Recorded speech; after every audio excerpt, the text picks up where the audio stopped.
Welcome. This is episode number 235, not 1, 2, 3, 4, like what I said last week. Oh, like a knobber. 235. It is Fret Talk podcast. You are getting what you are getting this week. This is how it's gonna go. You're joined by your host, Mr. BudgetPedalChap. That's me. You're joined by Lee. No, you're not joined by Lee. You're joined by Mr. Matt Corn. Say hi, Matt. Hi, Matt. Woo. And you're joined by, oh my gosh, it's Josh.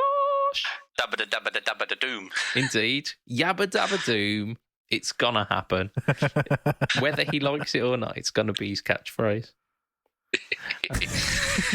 He has no say in the matter. I don't think he does. Especially after the title for last week, Only Fans. That's possibly like top 10 titles ever. That is. Only Fans is just it's fantastic. Gentlemen, how are we? It's I'll let Matt go first. Yeah, not too bad. Fairly chill, fairly relaxed. Really not done much apart from throwing me back out over the weekend. I mean, that's welcome to 30. Yeah, I managed to get a band practice in last week before I threw my back out, so I was able to stand up for that at least. But I've practically barely moved for the last 36, 48 hours, something like that. It went wrong on Saturday night, and I've just kind of I had to drive to work today. That was fun. Ooh. By which I mean that was awful. Yeah, excruciating fun. Yeah, and it's really embarrassing getting a lift up 2 flights of stairs, but also I couldn't walk up the 2 flights of stairs.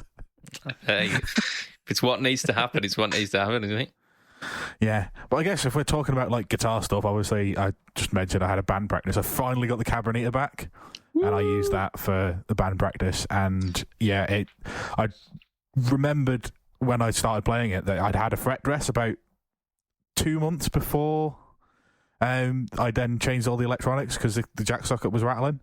And God, it plays so much better than I remember. And because it was my main guitar for 8 years or so.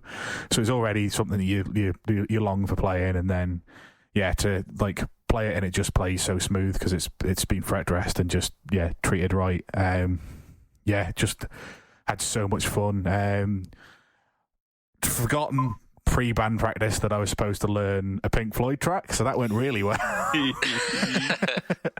Which one was it? In the Flesh, the intro to The Wall, basically the intro and then the first song to The Wall, and it's not too difficult apart from there's a couple of blues licks that are thrown in, and I was like, okay, I'll just play in E because I know it's in E. Just kind of throw something in there, but it went not too bad. But then the guys were like, oh well, such and such, the guy that owns the pub that we're next gigging in, really likes Comfortably Numb. Do you know the solos for that, Matt? No, I don't. You just do it anyway. Yeah, you'll figure it out. I can guarantee you there's been 16 other bands that have tried to do it and probably done it worse. I mean, this was just a band practice anyway, so I've got another 2 practices before we actually do the gig. So that was my homework. Was basically all I did was I know one bit is in B minor and the other, I think the first solo's not. I think that's over the chorus, which I think is A. And then it's definitely major feeling, isn't it? The first. I think the first solo is A major, and I think then the second one is B minor. The main thing you just got to get right is that pinch harmonic that he does at the start of the second solo, because if you mess that up, that's it, then you've lost the crowd. Well, that's it. You basically, as long as you get the first about 3 seconds of both solos, you're absolutely fine. But it's all about that. But we ran through that a couple of times, and then the keyboard player's daughter has been training to sing, so she came to sing with us for a little bit. So it was a bit different. She's classically trained, and she's trying to get herself used to not singing like a classical singer. Yeah.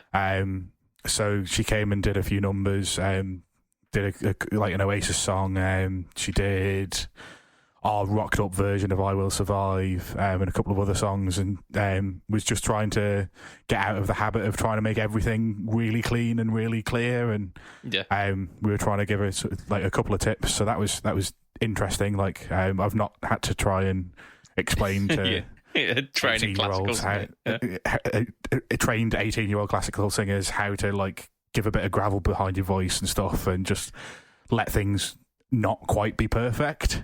Oh yeah. Oasis yeah, were absolute kings of not being perfect, weren't they? Yeah.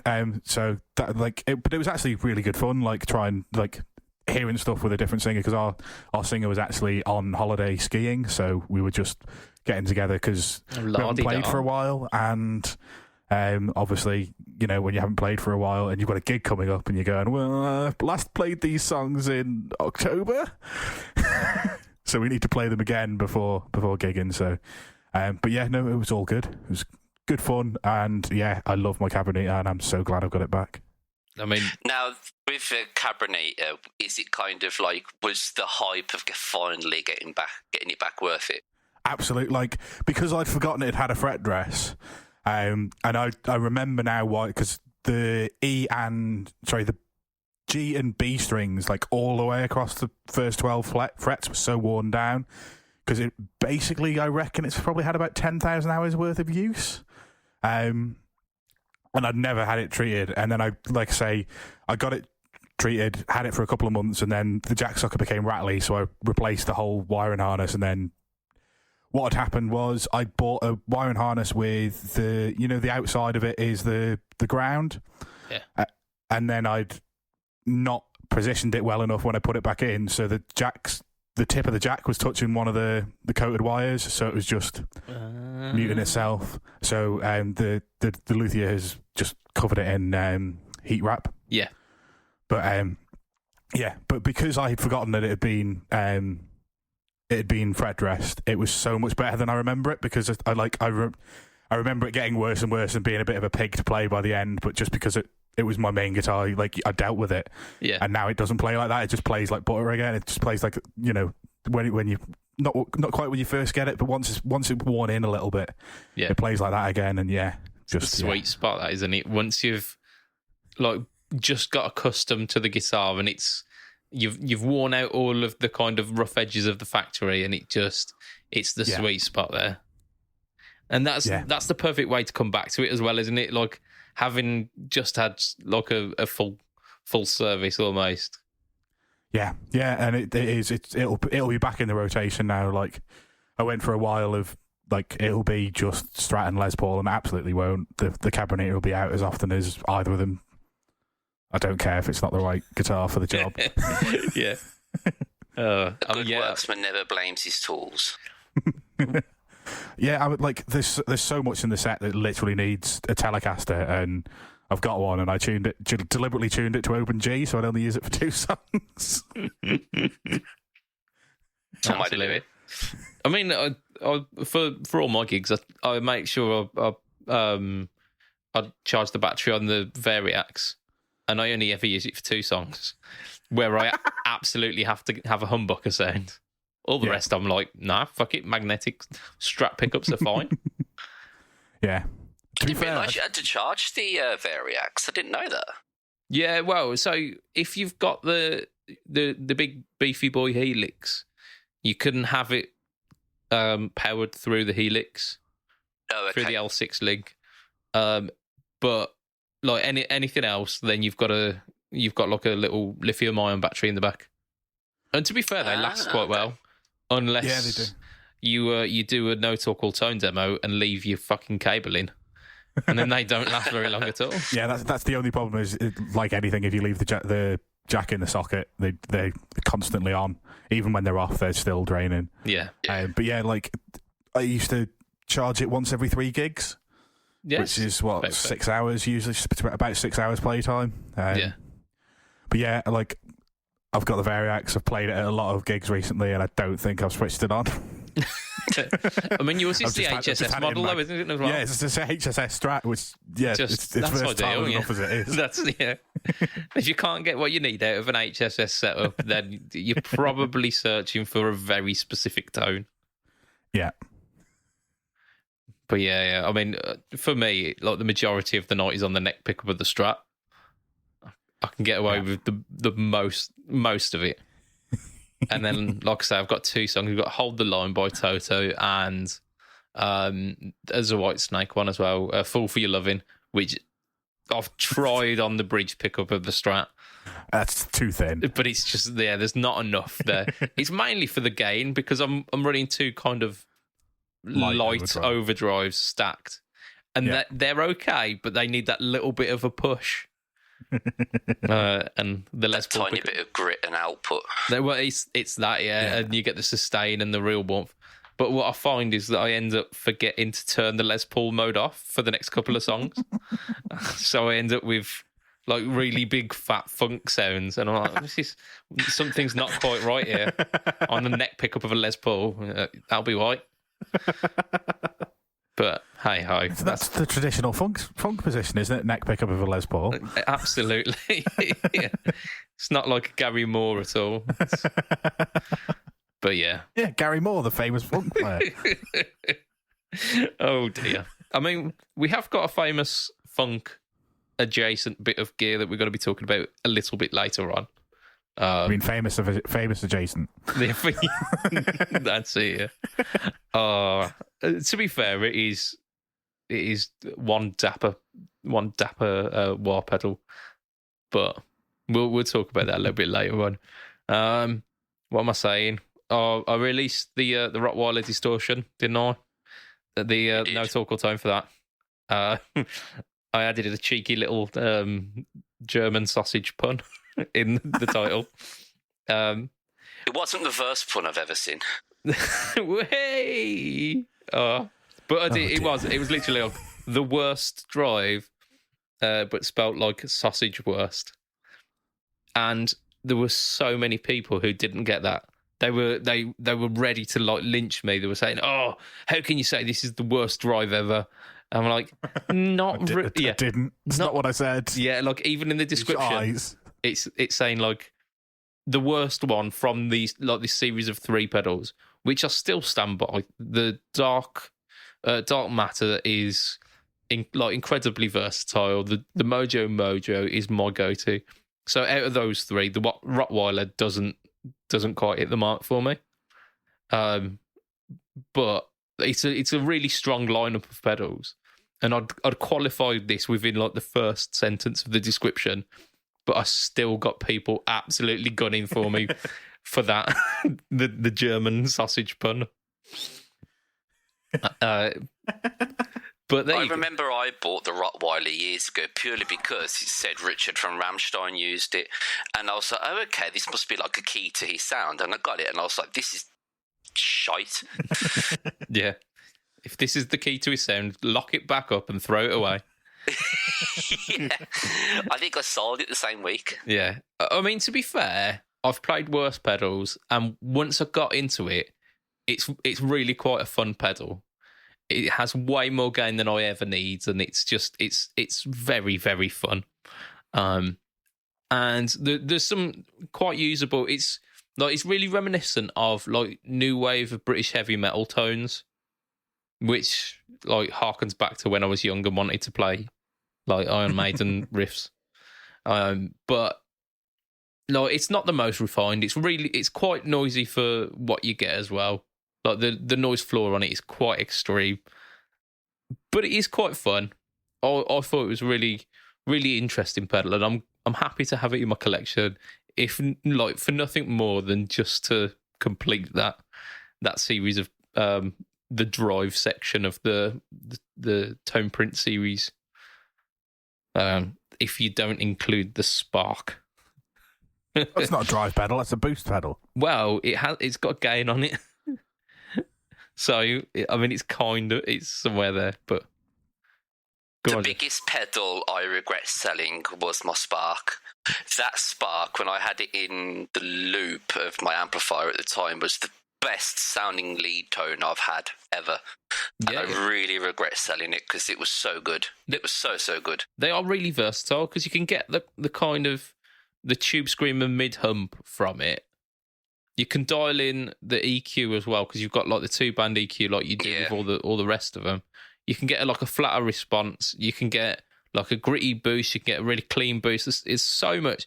Like if you do want a boost, the full size Spark is so good for it. Yeah. And like I borrowed one off like one of my mates, and it was just I was so impressed with it. The mini one's still decent, but I think for the extra little bit that it costs for the full one, just get the full one, and you'll never need anything else.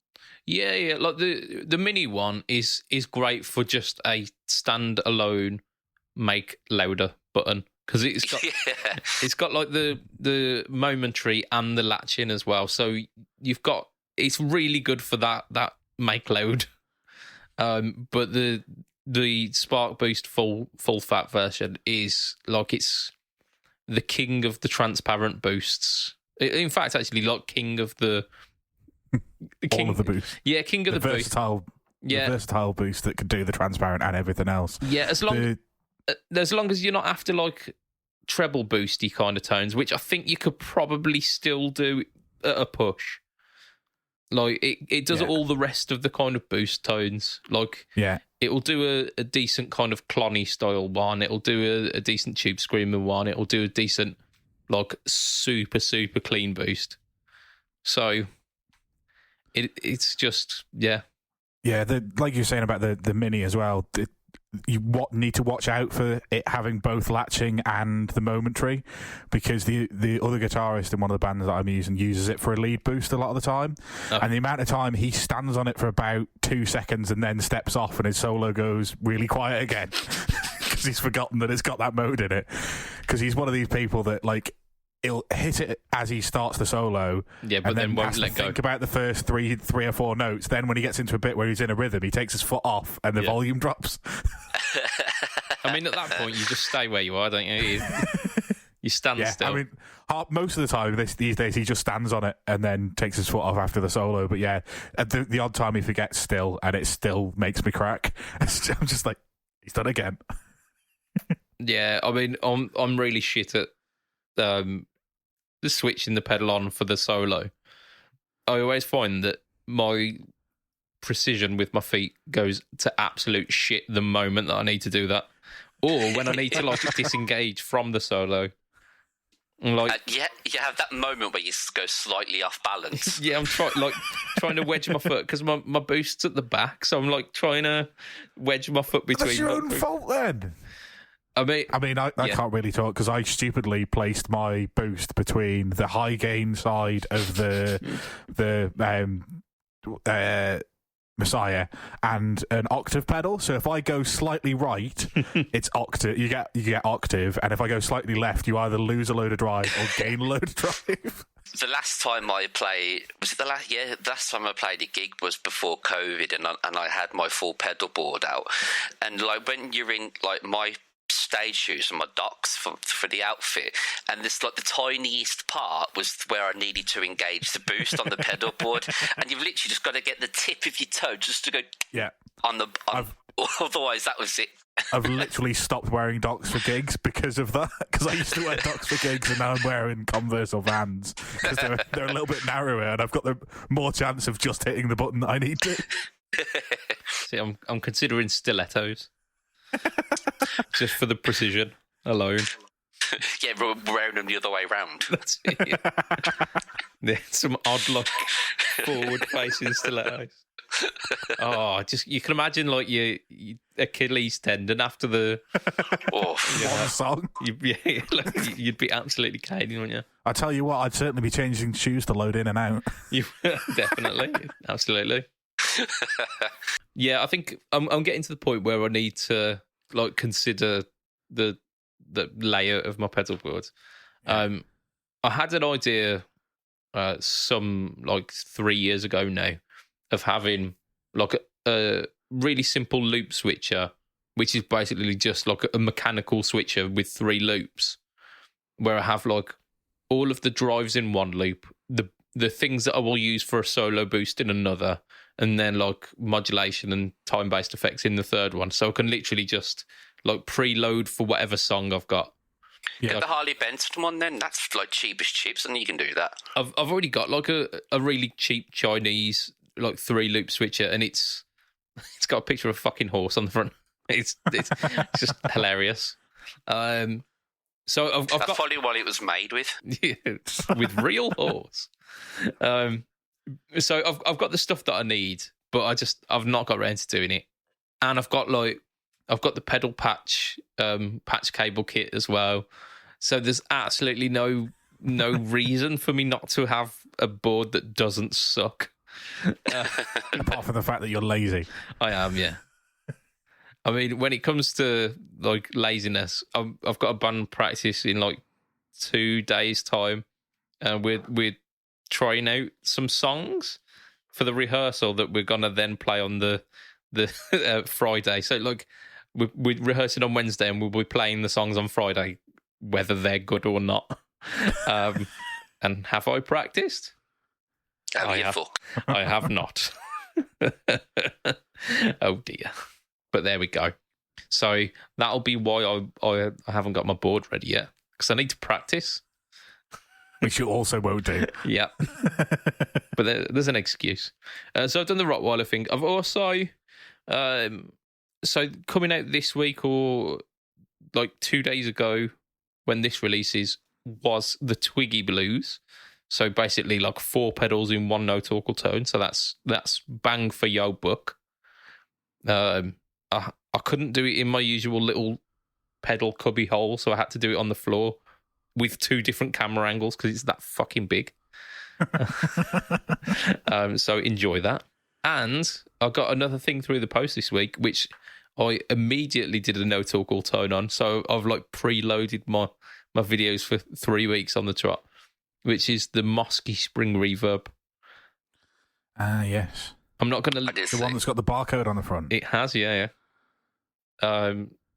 So, yeah, I'm not going to give anything away on that one, but do watch out for it because it may surprise you.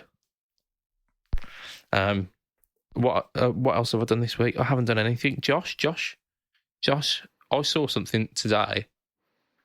It had cropped up on when I was flicking through YouTube. It says that there was a video waiting on Pedalboards of Doom ready to premiere, and it had your face doing a little shock face. I know, like that's, when you're looking for a pedal review, the last thing you want to see is my face on it, let's be honest. Yes, I had the Boss Metal Zone video that I spoke about in the last episode. I think it was. Yes, it was. That went live last week, and it's had good success so far. Yeah, it's had good success, or it's not been viewed as much. So watch it. Delete as applicable. Yeah, just delete that I've covered for both things. Yeah. I'm sure it will. Like, I'm excited by the concept of the video. I have to admit, all I'd done was I was thinking, let's try. What about if I do it this way? What about if I do it this way? And I literally was just like, okay, guitar, pedal, interface. That's it. Yeah. Nothing in between, nothing to do. I put everything at 12 o'clock. And to be honest, since I got the Metal Zone, it's the first time I turned it on. And I was just like, ooh. I mean, okay, yes, I was running into a Soldano cab, virtually, obviously. Yeah. But, which does carry a bit of the weight with it, but it was surprisingly good. And it just goes to show, if you wanted to, you could literally just plug it into an interface, run the free version of like 2 notes, all the sound. Yeah. And you've got a rig. I mean, it was brilliant. Like for a gig, you could run that into something like the Power Stage or like one of the Moore 44 Magnum. Yeah, the 44 Magnum. Yeah. Run that into a cab, and then you're golden. Absolutely. I mean, I did a tiny bit on it as well, where I was playing and I was fiddling with the EQ sweep, so you could see how it's kind of changing, and then just dialing out the harsher the frequency. But seriously, everything at 12 o'clock, and it covered all bases. Nice. I was pleasantly surprised, I must admit. Yeah, I mean, as of this recording, it's not out yet. It will be out tomorrow, so I'm waiting with bated breath on that one. It should be quite good, and there's a few little funny bits in it as well. So, I think people will enjoy it. Nice. Yeah. Or I think people are enjoying it. Yeah, Yes. people have enjoyed it. Yeah. So, I mean, if you haven't, watch it now. Yeah. Go and watch it. Yeah, because if you haven't bought one, this will be the video that will make you buy one. Yeah. I mean, I've never owned a Metal Zone. Like, this is confession time here. It's not a bad confession to have, really, but I think you'll be surprised. I mean, I even really dialed the game back with an Hammer Les Paul, and it does the classic rock thing really nicely. Really, really nicely. Okay. Like, that kind of a pushed crunch sort of thing almost, and really backed off distortion. It does that really nicely. Cool. Pleasantly surprised.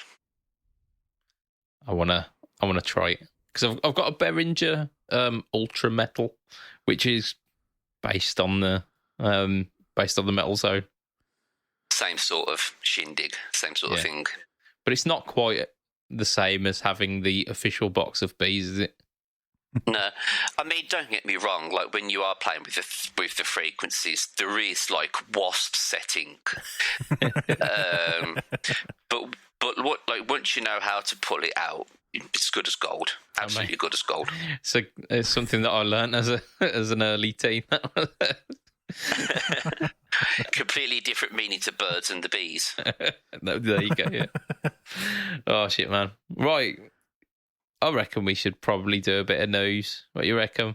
Oh, you've got more stuff to talk about, actually, haven't you? You've got way more stuff because you did a Rammstein fan club. Well, when I say did a Rammstein fan club, the fan club was I mean, I was busy for a long time. I was just like, get to the last one, and I was like, I can't do it anymore. See? But yes, there's a Rammstein fan club called Rammstein Army. They've got about 13,000 followers on Instagram, and I think they're about 25, 30 on the group on Facebook. Yeah. And they had come across some of my covers that I'd done, and they asked me if I was interested in kind of like joining them to highlight people that do covers and all these other bits and pieces, and give them some sort of recognition for what they do. Oh, nice. And so I was like, okay, yeah, that sounds like something really interesting. And we've come up with like a fortnightly contest where I'll make a series of backing tracks for a song. So the other week I did one from Kind of Lust. So I made one track without drums, one track without guitar, so everybody could do something. If you was a vocalist, you could sing.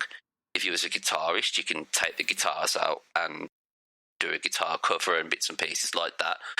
And had a fair amount of people doing it. And there was a guy, I think he must have been in like his 50s, that did a vocal cover of it. And it was really, really good. So he's now getting, it would have been last week, he is now like, we featured him every day for the videos that he did, and giving him some promotion and getting his profile out there. And I think he gained about 200, 300 followers from it. Shit, man, that is right on. So hopefully it could be a good thing moving forward for him. Yeah. That's absolutely wicked. And that's the kind of like organic social media growth that you want, really, isn't it? Well, yeah, exactly. I mean, they obviously want to see their page and their group have a good rapport, within the community, so to speak. And I think if we can obviously advertise people and start to bring in more people, like, oh, well, I'm going to like that fan page, or go onto that group because they, pay attention to who follows them or whatever. And hopefully it'll start to bring up the followers and the recognition. It's a symbiotic circle jerk is what it is. Yeah. I mean, you can call it that in the best way possible. Yeah, in the best way possible. See. Oh, and that's pretty much everything I've been doing apart from songwriting. Excuse me, tell me more. I can tell you more if you wish. I have one track that is nearly finished. I've just finished laying down the lead lines over it last night because I was up till like 1 o'clock and I couldn't sleep. So I was there with the quad cortex dialing in some tones. Well, actually, tell a lie. I did the DI track first of the solo that I'd put down. Then I sent that through the quad cortex, basically reamped it, and I was fiddling with amp settings until I got it to sound where I wanted it to. Yeah. And then left that version of it recorded. Then I've done the drums and the rough guitars from the second track today. So that's roughly 4 out of 6 done. So, Meatloaf song, like 4 out of 6 ain't bad. It's like, to be fair, the other two that are kind of coming are going to be like ambient segues between a couple of the songs to kind of piece them together. But I must admit, when I read the riff for this one today, I was like, "Oh, that's going to be a good one." Like a filthy riff. Definitely. The kind of Definitely. riff that you can taste in the back of your throat. Oh, yeah. It's the sort of riff that'll put hairs on your eyeballs. Nice. I did experiment. Originally, most of the stuff that I've done is in drop C, and I was fiddling about with the baritone the other day, and it's in an 8-string tuning at the moment because I was playing some Spirit Box. So I think it's like E, F sharp, C sharp. I can't remember, but it's in some really fucked up tuning. And I did try it on that, and it was a bit too much with the neural preset that I've used for the tone. I was like, no, it just sounds like noise. For some people, that's the goal. Well, yeah, if you're into that, but even I was like, I like filth, but this is just noise. There's no way there's no way in hell I can make this remotely soundable. I mean, I like the fact that you found where the edge is, like where the line is, and you've went, okay, that's where we don't go anymore. Yeah, pretty much. I really find drop C comfortable for my writing, so pretty much everything's been in that. The only thing that was slightly different is in the lead parts in one of the songs. Don't ask me why I did this, but all of the song is in drop C, and then for the lead I did it in open C5. Okay. So it's just a big old open power chord. Yeah, because I was jamming around with Devin Townsend and stuff, and like I found out with the scales, they're the same pretty much on every string. Yeah. So like when I was writing stuff, it just became it come to me a bit more naturally. And I was like, oh, actually, this works over this. And yeah, it stuck as that. Nice. You also did some podcasty stuff this week, didn't you? I did. I've been very busy on the podcast stuff. Like funny enough, shooting a podcast right now, and I am, as this is being filmed, I should be shooting another one in 2 days' time. No, 2 in 2 days' time. I've got 2 in 1 day. Shit, podcast machine. Yeah, I know. But the stupid thing is I never listen back to any of my own podcasts, because by the time you've done it, you've edited it, you've uploaded it and checked it, and I don't want to hear my voice that much. Yeah, you've heard it about 3 or 4 times in full by that point. Yes, but yeah, I've had some really nice feedback over the last couple of weeks over the Guitar Geek stuff, so it's flowing nicely. And the 2 I'm interviewing did interview last week. That's how time works. Yeah, I know. Back to the Future style is, I don't know if you're aware of Deluxe pedal boards.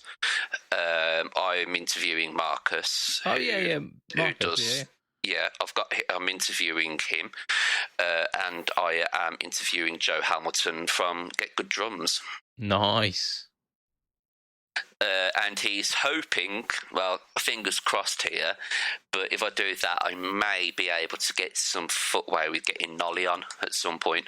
Cool. And I'm like, yes. That's a name. That's definitely a name. So that could be the season finale episode later on in the year. Cool.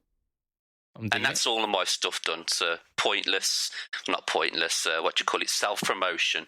That's it. Shameful self-promotion done. Why not? That's what we're here for. Like, A little bit of self-plugging. Never hurt anyone.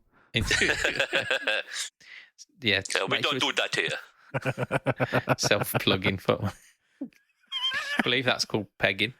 That's gentle plugging. Right, so let's do a bit of news. What a bit of news. So I'll tell you what, we're not going to start off with that one because that one's like legit. We'll talk about the one that we teased a little bit earlier on. There's a new wart in town. By a new wart, why do you believe it? What? I mean, I say it's a new wart. It's exactly the same as the old wars, just with a tweak, just like all of the Dunlop wars. But shh, don't tell them. So this one is, let me try and get it right, is Leo Nockentelli? Locatelli? Yeah. Don't Knockatelli. The headstocks of Fragile. So it's it's a crybaby. It's a crybaby. It's tweaked to sound like this chap. He apparently was part of a band called The Meters. And there was a specific... Is it quote-unquote tweaked like all of the other quote-unquote tweaked Dunlop wars that sound the same? Yeah. I think so. Within the kind of so marketing effectively they've taken it apart and moved one notch on the little wheel on the inside and then put it back together again. I don't think even that. I think they've just put like rubber feet between like the heel and the toe, so it's narrowed the band. And that's exactly what I'd do. But Leo, if you're listening, we're sorry. I mean, in your defence, this is alive. It's the pimpest looking war you were ever seen. It's like if P. Diddy played a war. Indeed. To me, it just looks like it should be. It looks like all of the gangs from Los Santos, not even from San Andreas, have come together to form a pedal. Indeed. You've got the gold from I can't even remember what they were, the Mexican ones, and then you've got the purple from the Ballas, and you've got the green from the Grove Street gang into a war pedal. Indeed. It's like Prince's personal war pedal. Yeah. I mean, it is all of those things subtle. It is not. It definitely can't be accused of that, can it? You know what? When there was that big thing going on about like with the vajazzling, they've basically vajazzled a war pedal. Yeah. I think it's what a war pedal would look like if you were like designing it on a computer game, like customize your character, like option, where you just and then go. You have that one random cutscene, and and it's like a business meeting, and your character comes in just looking like a fucking T-Rex or something, wearing a fucking top hat with fireworks coming out of it, and then like a dinosaur face and shit. It's exactly that, isn't it? And let me just double check, and that is not Jim Dunlop giving the Fret Talk podcast an endorsement. I mean, if you want to go with the Fret Talk podcast signature war, like we are here, we are all ears. Yeah, can we have it black and the same as all the other ones? Yeah, like even more matte black. In fact, no, actually, can you stop fucking around with the colour schemes and can you take those bastard feet off so I can put it on a pedal board? If you're going to change the Dunlop War, take your fucking feet and shove them up your arse and give me something I can put on a board so I don't have to leave it on the side, because if I do that, I end up not using a war pedal. Oh, absolutely, yeah, because you end up with the rocking base plate at the bottom. Or at least supply it with shorter screws, so if you do decide you want to take the feet off, that you can put it in regularly. I'll tell you what, we need it in matte black, but it needs to be high matte black. Hey! Oh dear. There we go. Dunlop, come at us. Come on. Let's make this a reality. But yeah, back to this war. It's gone drastically off topic. We might have a little bit. So yeah, it's based on the tones of this chap who was part of the meters, based on this one specific wah tone that he had in the song, Just Kissed My Baby. And I listened to the track based on the recommendation of this wah, and I feel like my life is a much richer experience for it. If it's named after Just Kiss My Baby or Bad My Girl, do you need to consent before you use it? I mean, consent is always an option. It's always an option that must happen. I don't think this wah is about that life. It's it's all about like visual a visual just onslaught, isn't it? I mean, I just listened to the intro of the song just to see if it sounded any different, and the intro of the song is him strumming some strings that he's muting with his left hand, and the sweep sounds exactly the same as Voodoo Child. So it's just a normal wah pedal. Why did we need another one? Yeah. So, but this one's purple. So Kirk Hammett one's got a zombified foot on it, but I don't want that one either. Oh, the Kirk Hammett one is it is very good. It is very good, I must admit. I mean, if anyone knows anything about wah, it would be Kirk Hammett, because you know. But apparently, this chap used to use the Hendrix wah before he got his own signature one. Okay, and that was purple too. So there you go. That'd be why it's purple then. The price is TBC on this one. I'm expecting around £180 because I think that's what around some of the signature wahs tend to go for. It's about 150, 180. Yeah, as this one is Pimp AF, I'm expecting it to be $1 million. And comes with a free stick like cane with a gem on the top of it. Yeah, fur coat with every purchase. But yeah, there's that. So there's another pedal was released last week, probably 2 weeks ago by this point. Lee mentioned it in his most recent news. Not the most recent one when this one comes out. Possibly, who knows? I was going to say. Stop moving. Yeah.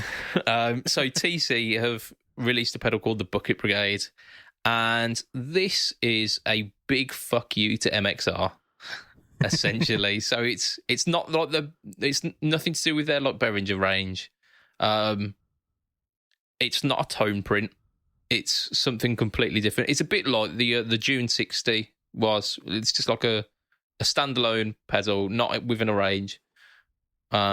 It's essentially a Bucket Brigade style analog delay with 4 controls. So you've got depth, volume, delay, and feedback. The fact that it's got like a volume for it is top-notch quality. But it's also got a mod switch. We're looking at you, Carbon Copy. We're looking at you. We're like eyes locked onto you, Carbon Copy, not breaking the stare at this point. Just like I'm watching you. It's also got an internal trim pot to adjust the speed of the modulation, just in case you were wondering where they were aiming this market. Now, that is extremely pointless, putting that on the inside of a pedal, because what if you're playing a gig and you want to go, I just want to change the delay modulation while I'm doing this song. I'm sorry, but whoever come up with that idea needs put up against the wall and shooting, because that is that's... Why? Yeah, I don't like internal trim pots at all either. In fact, I hate them so much that even though I've had the other one that annoyed me was the Soul Food, where you could turn the bypass on and off, and I think it came in true bypass, but everyone said it was better in buffered bypass. But I refused to open it up to turn the bypass on, because if I buy a pedal, I just want to be able to control it without having to use a screwdriver. I mean, I can understand that. Like the tone print pedals have got that option inside as well, and some of them have got the option for trails as well, I believe. Obviously, like not the drives. But the great thing about the TC pedals is that the screw on the back is openable by a plectrum. As long as your plectrum slot, isn't it? Yeah, as long as you using a fucking flimsy one. Yeah, and then the slot punishes you for using a flimsy plectrum and just breaks your plectrum. So use a 2p coin. That's the best thing I've done it with. Yeah. I mean, that's an option too. I mean, if you are a musician, chances are that's the only money you'll have. So, they've worked out the market there, haven't they? Yeah. But this one doesn't have that.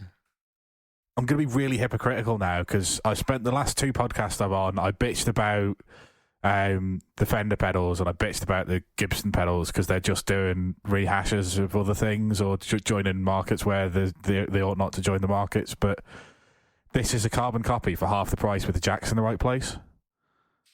I mean... So I think I might want one. Oh, absolutely. I think they were £58.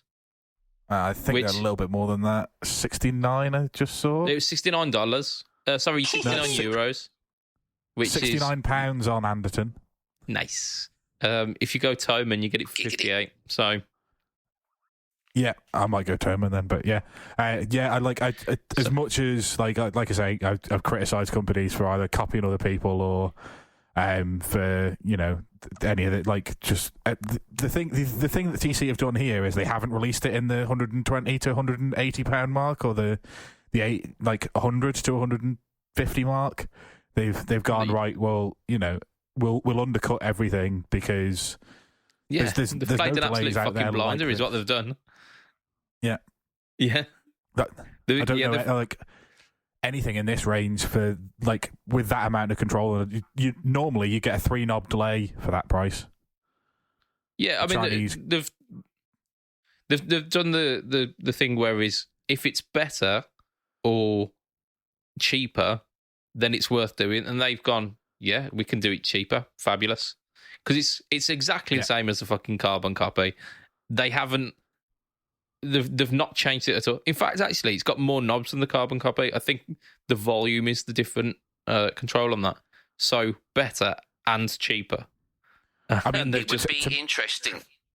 It would be interesting to see if you put the carbon copy, if you had the TC Electronic one, and then just because it's not in the same price bracket, but it's a couple of quid extra, would be the JHS one, because I think that's got 3 controls, and okay, it's a very sort of box standard delay, but they're kind of the 3 good options that are in the low to medium budget.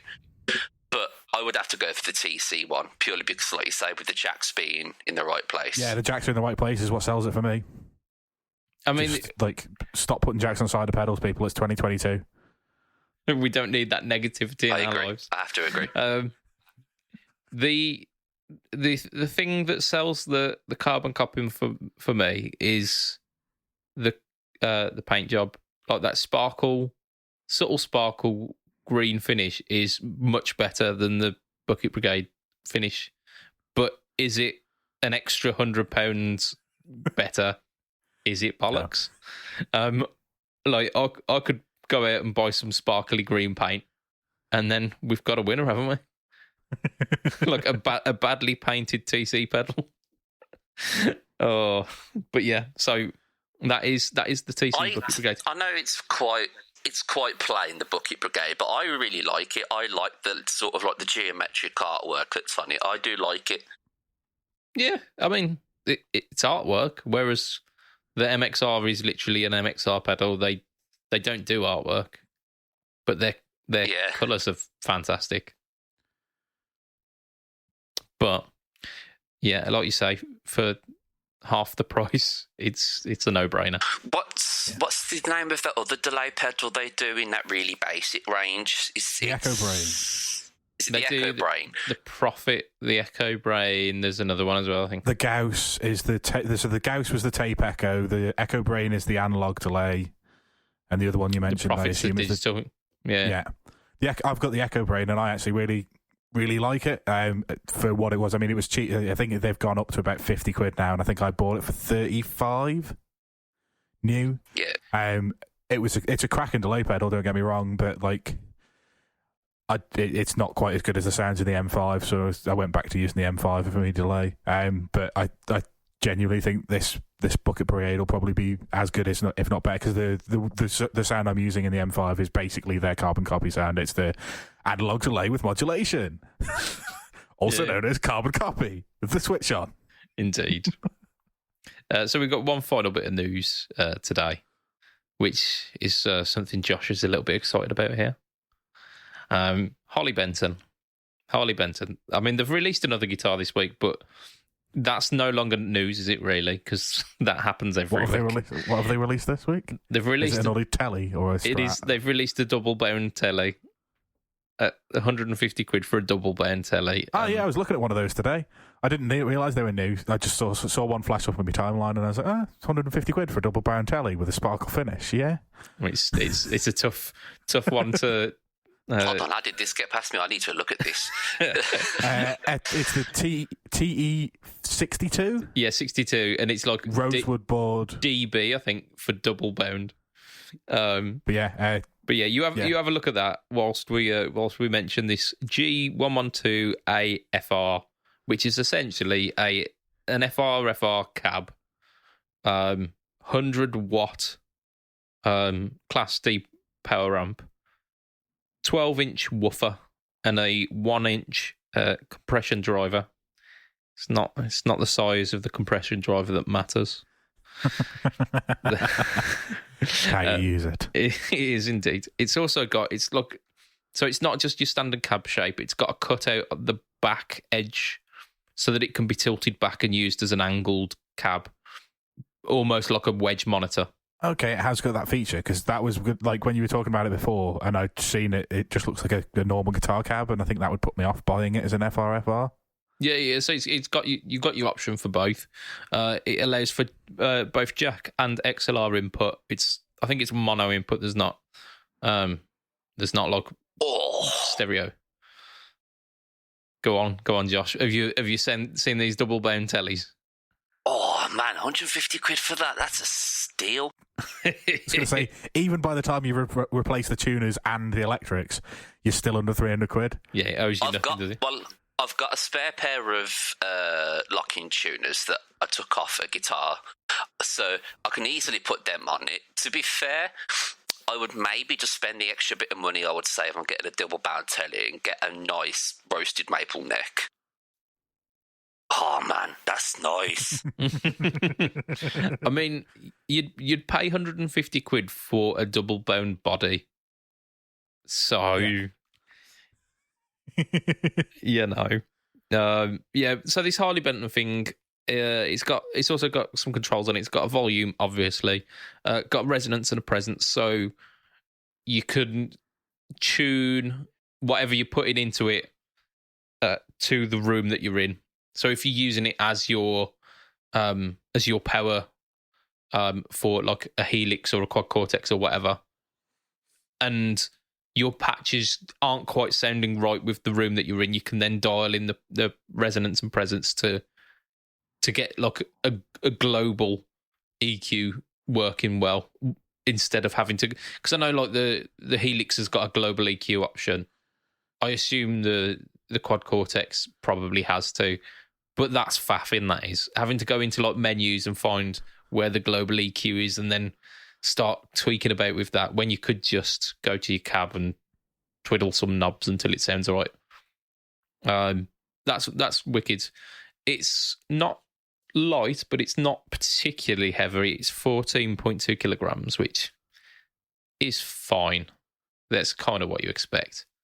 It's 199 quid though. It's possibly the cheapest I've ever seen one of these guitar orientated ones. Especially with a 12-inch speaker. Like the closest I can think of is the Head Rush. Yeah. But the 219 quid one of them is only an 8-inch speaker.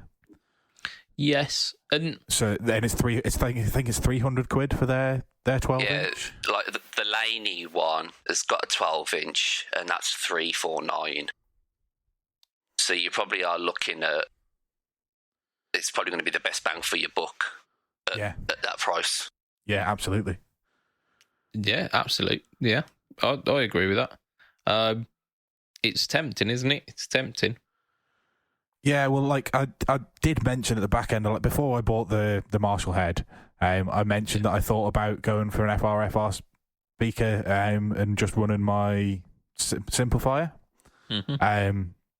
And like I'm still thinking about, as a backup, something that I could throw in the back of the van for every gig is an FR speaker. Then I don't have to take 2 amps with me or whatever. Yeah. Or faff around with any of that. And like for £200 all of a sudden, like it's once it starts getting that cheap, it's almost stupid not to pick one up. Yeah, I mean, some people use the Boss Katana for that, don't they? They'll run like modelers into that, but this is much more purpose built, and it's no faff, is it? Like if you're running tube amps, there's always that potential that something will have fucked up, or you've not serviced the valves or whatever, and then or if you drop it down some stairs. Fall over whilst walking up some stairs. Yeah, like the big plus to me is like with the simplifier, like I can run effectively left to front of house, and the big problem for me when I'm doing that is I don't ever really have a monitor in front of me. Yeah. If we're using our own PA, if I'm using somebody else's PA and there's a monitor, then fine. I wouldn't even bother with this. I just run it straight into the desk. Yeah. But if I'm at a gig normally, chances are there's no monitor in front of me, so I wouldn't want to, as a backup, use the simplifier, even though I'd have it with me. Yeah. Because the chances of me hearing the front of house mix is pretty slim to none. And I don't particularly want to go and stand next to the singer because, like, I'll be in his way when he's moving around, and like generally we're crammed into a space, and I'd have to walk back and forth between my pedal board because there wouldn't be enough space to kind of move things around. So I'd never use that as a backup. So I always bring up backup valve amp if I'm running a valve amp. Yeah. So having one of these would be absolutely perfect because I could, like I say, run left front of house, right to this, put them on the same settings on the pedal, and they won't be left and right anyway because I'm not running left and right in. I'm just running mono in. Yeah. So it would literally solve that problem. Yeah, and completely. Like I say, it's now half the price of the other 12-inch ones that are on the market, or 2/3 of the price of the 12-inch ones that are on the market. Yeah, I mean, it also could be because my HX Stomp it's a case queen at the moment. It's at home. It's very, very protected, and the reason I don't want to take it out to the gigs that I do is because I know that people don't give a shit about like my pedal board, which is largely why I use like really cheap stuff. So people will spill beer on it, stamp on the cables and whatnot. If they do that with my HX Stomp, it's not going to be easy for me to replace it. Whereas I've got a MIDI foot switch for it, which I could easily have like a MIDI cable running from, like I could run the Helix on top of the amp. Yeah. And have a foot switch in front of you for it. Yeah. And the foot switch is like 150 quid or something. Which it much easier to replace that than it is to replace a 400 quid HX Stomp. And it slims down like all the foot pedals in front of me as well, because I could literally just run everything from the Stomp then, and there'd arguably be better sounds as well. So I could feel like something like that could make just going completely modelling feasible for me. Like take all the fear out of it for me. And you have sent me spiralling on the rabbit hole here, because I just did the Harley Benton swap by news so I could see it. Yeah.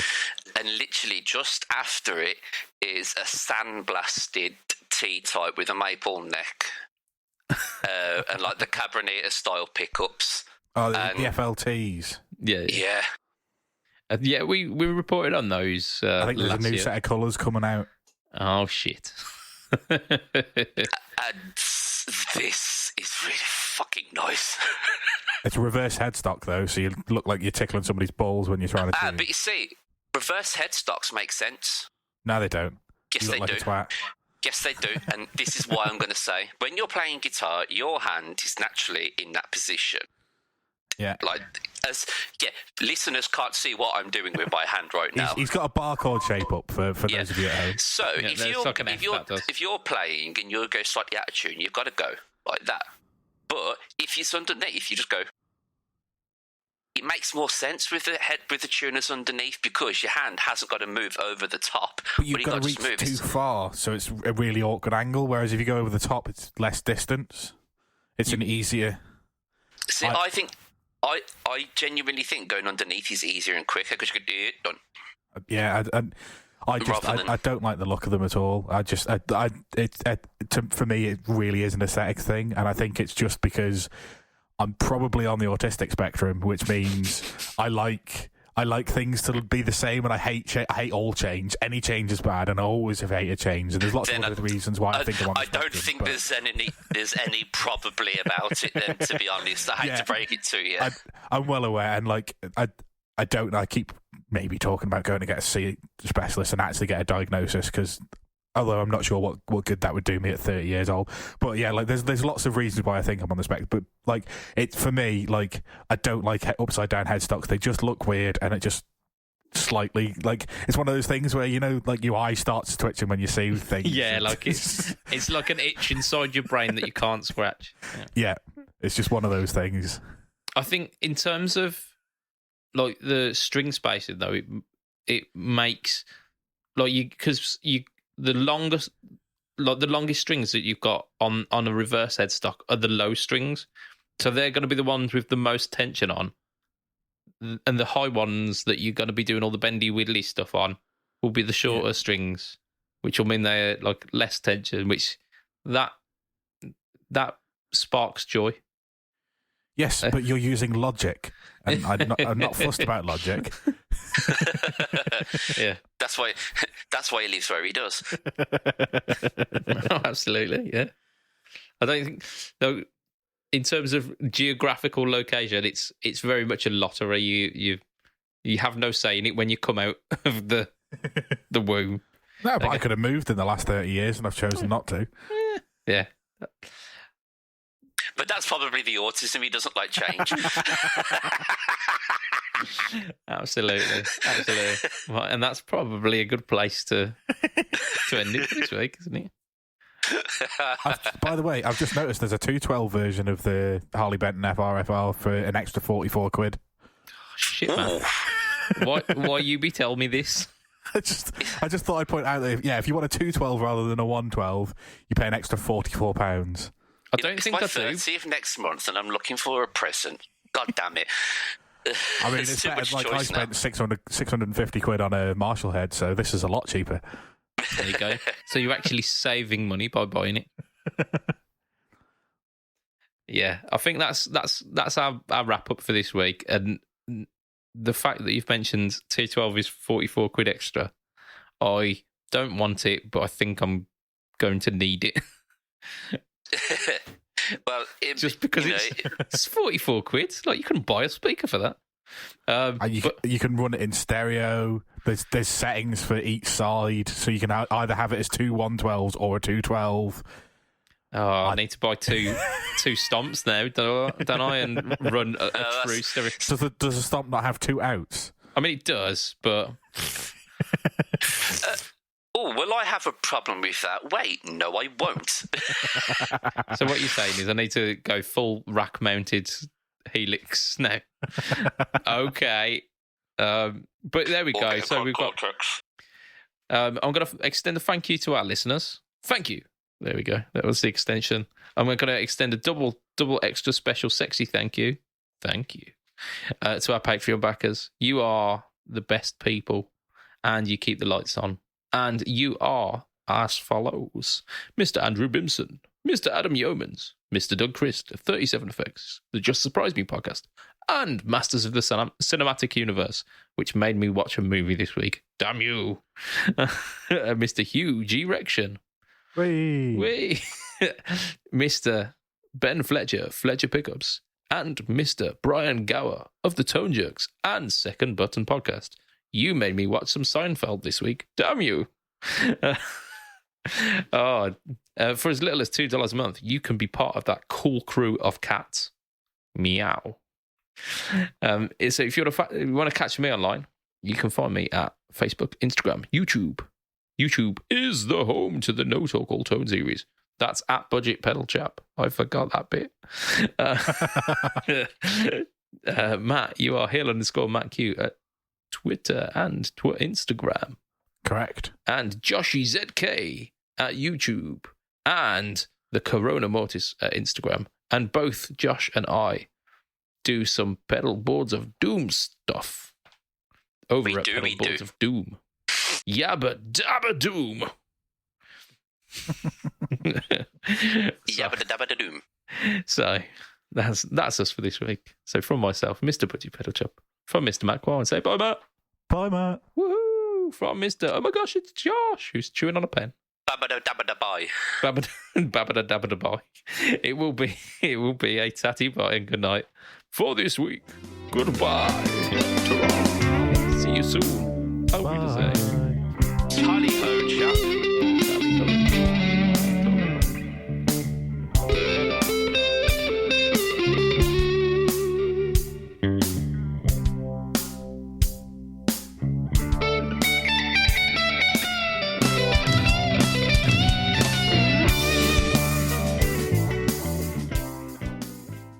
Okay, what's ET short for?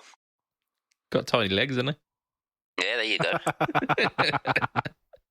Oh, that was a double whammy, that was. We'll keep that. I think we've used it before, but we're keeping it.